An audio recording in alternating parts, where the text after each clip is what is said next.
The Valar indeed may not withdraw the gift of death, which comes to men from Ilúvatar, but in the matter of the Half-elven, Ilúvatar gave to them the judgment, and they judged that to the sons of Earendil should be given choice of their own destiny.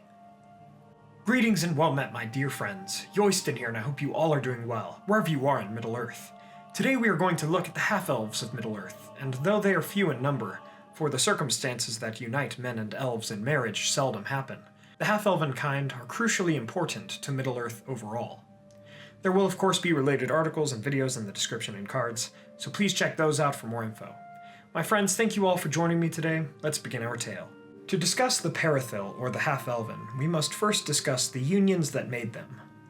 There are 4 couples we will be concerned with today, almost 6, had the woman Andreth of the House of Beor and the elf Ignor of the House of Finarfin wedded, and had Turin, son of Hurin, wedded Finduilas, daughter of Orodreth, but such things did not happen. But we will go in the chronological order of the story, concerning how these men met elven maids, and then what became of their offspring, the half-elves. We start with Beren of the House of Beor, who met Lúthien of the House of Thingol in the woods of Neldorath, in northwestern Doriath during the First Age in the year 464. Beren and Lúthien would go on their quest together, ending with the capture of a Silmaril, so that they could wed. While I cover their quest in depth in my Beren and Lúthien 2-part series, we are here more concerned with their son Dior. Dior would be born in 470 at the island of Tol Galen in East Beleriand in the realm of Osiriand. He would be the first half-elf in Middle-earth, and since the Valar had not thought of such beings coming into the world yet, Dior did not have the choice of the half-elves, nor would he ever have to make the choice between the doom of men or the doom of elves in his lifetime. Furthermore, since his grandmother was Melian the Maya, he also had the blood of the Maiar in him. He would go on to rule the kingdom of Doriath after the death of his grandfather Thingol, and after Beren and Lúthien passed out of the world, the Nauglamir came to him. The sons of Feanor, seeking the lost Silmarils of their father, brought war to his kingdom for the Nauglamir, and though Dior was able to kill Celegorm, he himself was slain and his kingdom destroyed in 506 of the First Age. Dior had, however, a daughter named Elwing, and though his 2 sons Elrid and Elerin were left in the forest to die, Elwing and the Nauglamir made it out alive with some of their people, going to the havens of the Falas. Now Elwing, who was born in 503, though also considered to be a half-elf, was more elf than man, since her mother Nimloth was a full elf, making her more 3 parts elf and 1 part man, but she was still considered to be half-elven nonetheless. During her life, Elwing would play a major role not only in the downfall of Morgoth, but in the creation of the choice of the half-elves, and what that would mean for her descendants. But before we talk about that, let's discuss the second union of elves and men, the marriage of Tuor of the House of Hador and Idril of the House of Fingolfin. After coming to Gondolin with a message of warning for King Turgon from the Vala Olmo, the man Tuor took to living in the hidden city. Before long, Tuor met Turgon's daughter Idril, and they fell in love. Tuor, whose love for the elven kind was great, wedded Idril, and together they had a son named Earendil in 503 of the First Age.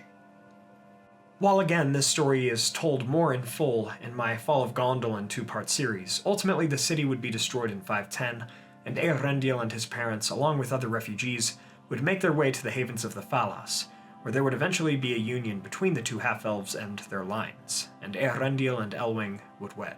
From this union, which is another important marriage but not one between a full man and a full elf, would come Elrond and Elros, both of whom were also considered to be half-elves because their parents were. They were both born in 532 of the First Age. Earendil's journey throughout his life would prove vital to defeating Morgoth, saving Middle-earth and making the choice of the half-elves become a reality. Indeed, in taking the Silmaril that was formerly Thingol's to Valinor, Earendil and Elwing made a choice on behalf of both their kindreds, men and elves, to save them and beg aid from the Valar. They would receive this aid, but a heavy choice that could not be undone once made was also laid upon them. Manwë gave judgment of their fates, and since they came to Valinor on behalf of both their kindreds, Earendil and Elwing, they would not be punished, but these 2 could no longer walk upon mortal lands in the east forevermore.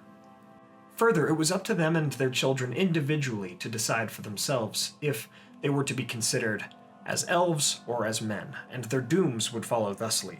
Now, I'm not sure whether or not this choice of the half-elves was given to later half-elves in the history of Middle-earth, or if rather the choice was made for them, and this choice was given only to Earendil, Elwing, Elros, and Elrond.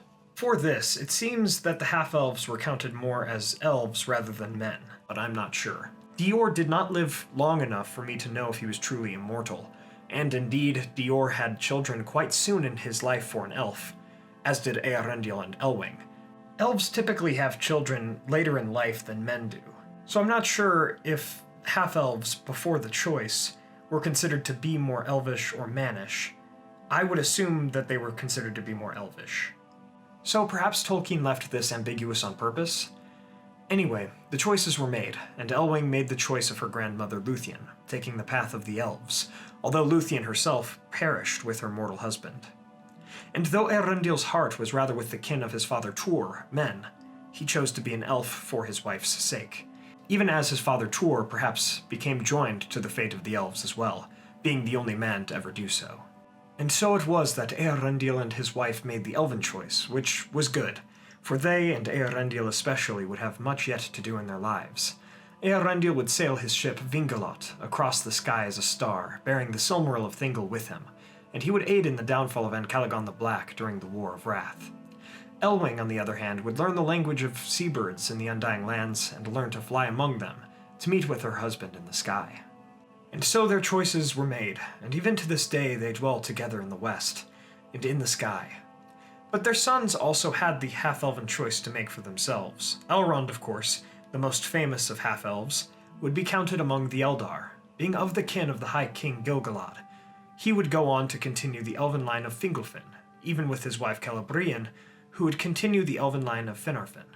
Again, this is another important match, but it is not one between a man and elf that started another new line of half-elves. Rather, it continued the blood of the half-elven line of Eärendil. Elrond would be the Lord of Rivendell and a great lore master and healer among elves until the end of the Third Age. Elrond and Celebrian had 3 children, Elladan, Elrohir, and Arwen, who themselves were half-elves as well. Elladan and Elrohir were both born in the year 130 of the Third Age, and Arwen was born in 241. While Elladan and Elrohir would indeed be elves who would sail to Valinor sometime after the War of the Ring into the early Fourth Age, after having participated in the war, Arwen presents an interesting problem. I'm not sure if these 3 were given the choice of the half-elves and Arwen simply chose to be counted among mortals, and that is how she would die, or if she gave up her life and would die as an elf at the end. For elves can die of a broken heart. Let me know your thoughts on this in the comments below. We'll get back to Arwen in a bit after we talk about her husband Aragorn and the line he was descended from. As for Elros, Elrond's brother, he alone of his immediate family made the choice to be counted among the race of men, which is a choice that I quite admire, as do many in Middle-earth.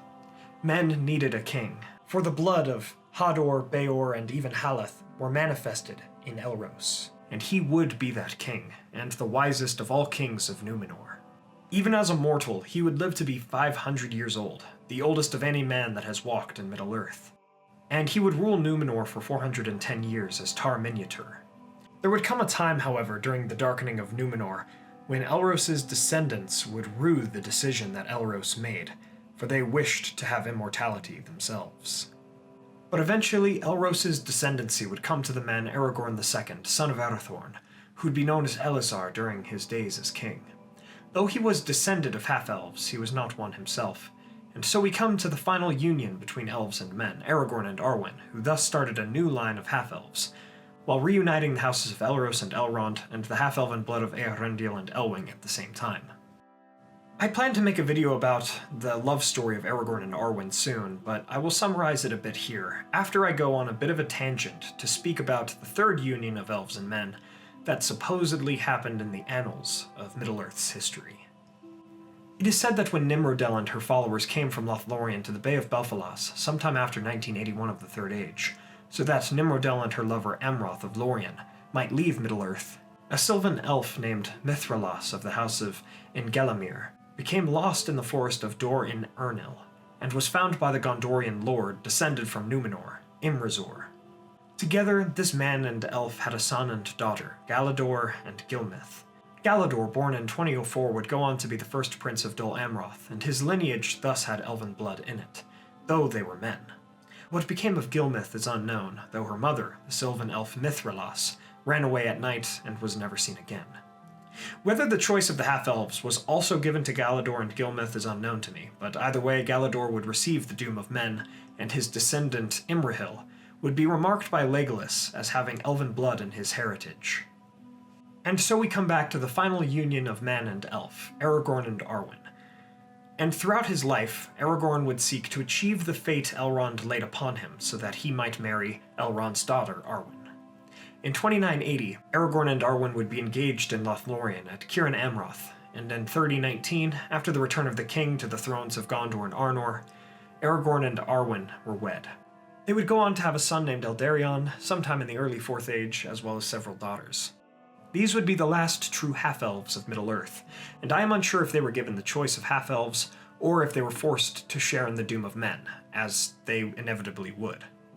Since the time of the elves in Middle-earth was ending, perhaps the choice was made for them, to be mortal. Either way, Eldarion would be a man and the king after his father Elisar, and the bloodline of the half-elves, reaching all the way back to Earendil and Elwing and her father Dior, to Tuor and Idril and Beren and Lúthien, would continue forth into the bloodline of kings during the Fourth Age and beyond, just as the blood of Imrazur and Mithralas would continue in the bloodline of the princes of Dol Amroth and the royal bloodline of Rohan, as Eomer wedded Lathiriel of Dol Amroth. And so we come to the end of our tale about the half-elves of Middle-earth. From the half-elves of Middle-earth, we see just how powerful love truly is. For all of these half-elves were born of love between two different kindreds. Thank you all so much for watching. I hope you all enjoyed this episode of The Beings of Middle-earth. If you did, please be sure to hit that like button and share this with a friend. The half-elves, while not a large and overly distinct kindred in Middle-earth, are quite fascinating, and they have much to do with the overall fate of the world.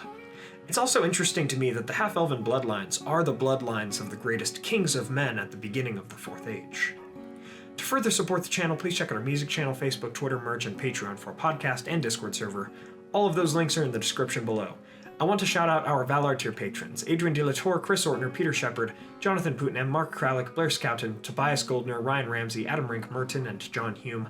Thank you all so much, it means so much to me. Finally, don't forget to subscribe and hit that bell button to join the Men of the West and all of the Free Peoples today, and I'll see you all again next week with a video on what happened in the North during the War of the Ring. Everyone, thank you all so much for joining me on this adventure. Until the next one, my great friends.